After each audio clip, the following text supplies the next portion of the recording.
তো বন্ধুরা দেখো পটল ভাজা হচ্ছে, পটল ভাজছি। আজকে পটল চিংড়ি হবে। আর দেখো চিংড়ি মাছ ভাজা, চিংড়ি মাছ ভাজা আগেই হয়ে গেছে। তো পটলগুলো একটু ভেজে তুলে নিই।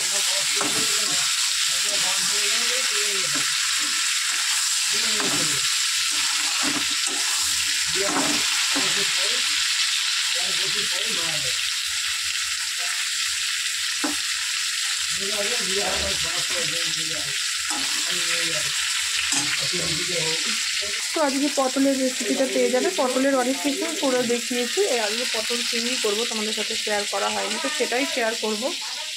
তো চলো। তো বন্ধুরা দেখো আমার পটল কিন্তু ভাজা হয়ে গেছে, এবার তেল গরম হয়ে গেছে, এতে আরেকটু তেল দেবো,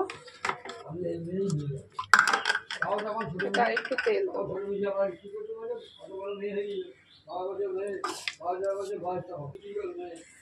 তো জিরে আর শুকনো লঙ্কা ফোড়ন দেবো তেলে,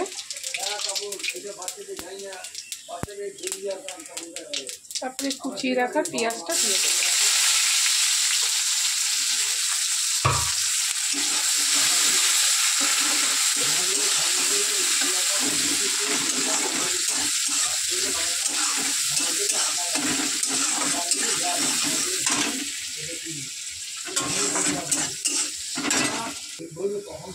তো দেখো পেঁয়াজ রাঙা রাঙা করে ভাজা হয়ে গেছে,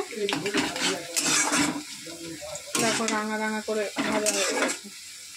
এবার আমি ধুয়ে রাখা আলু দিয়ে দেবো।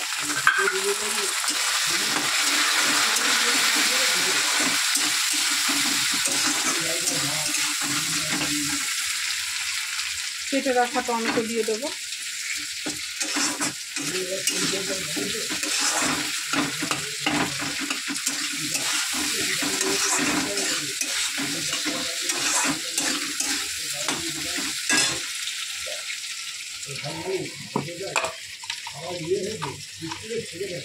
এবারে দেবো পরিমাণ মতো লবণ,